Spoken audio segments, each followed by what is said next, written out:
Avery Turner felt the blade of the knife pressed against her throat, clamped around her bicep, her assailant's other hand squeezed like a vice. "Come on, Avery!" Her broker's shrill voice emanated through the Bluetooth earbuds. "Hold or sell. We have millions hanging in the balance here, and Twitter is on fire over these lawsuit rumors." Avery drove her right foot into the attacker's instep and the back of her head into his chin. The well-practiced maneuver stunned the man, loosening his grip. Before he could recover, she spun to her left, driving an elbow to the side of his head.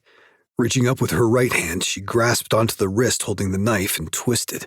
Using her hips as a cantilever, she pulled, flipping the man over her body and onto the floor. "I have millions hanging in the balance," Avery said.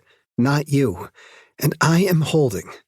She dropped to her knees, delivering a final elbow strike to the supine man's solar plexus before knocking the weapon out of his reach. Barely winded, Avery continued. "Panic selling in the technology industry is a fool's game, Bob. An hour from now, Twitter will move on to some celebrity breakup or political scandal. Social media isn't real life. That's why I don't waste time on it. But nothing. We hold. The shares will rebound." The shares had better rebound, she thought, because she couldn't afford it if they didn't. But Bob didn't need to know that.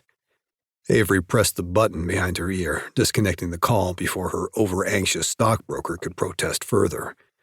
Hopping to her feet, she regarded her assistant Harrison lying on the mat.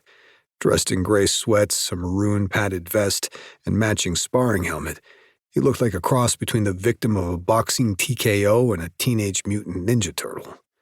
Harrison groaned. "You're gonna make me an old man before my time, Ave." "You are an old man," Avery said as she reached down to help him to his feet. "My knees are killing me." "Nothing to do with me. That's from you chasing down murderers for 2.5 decades. Almost 3, thank you. And I didn't take this cushy retirement gig just to have you torture me." Avery grinned at his dramatics. "I gave you a mat to land on." She turned and padded barefoot across the cool polished marble foyer floor, past the 20-foot-tall Corinthian columns to a chic iron bistro cart.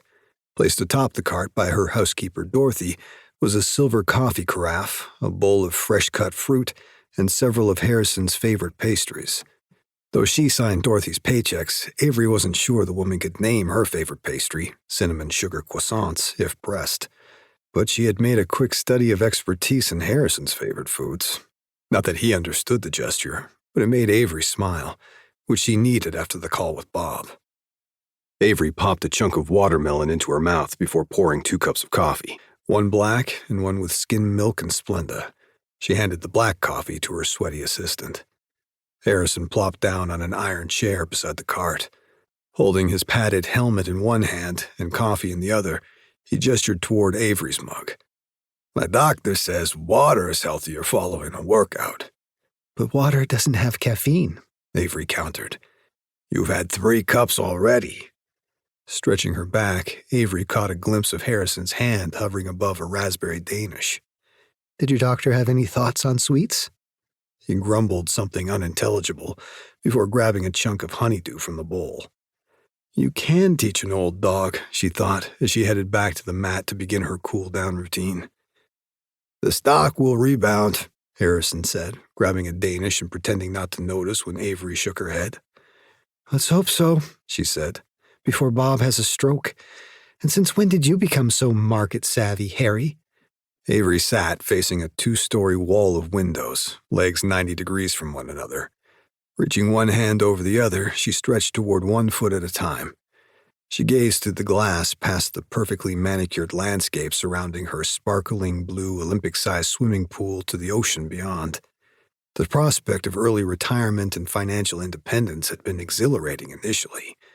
Now here she was, less than a year later, living in her dream home on an island in the Keys, completely bored with her life. She needed some adventure, something to get the creative juices flowing again. As if on cue, an aging but serviceable salt-stained white speedboat glided up beside her deep-water dock. Carter.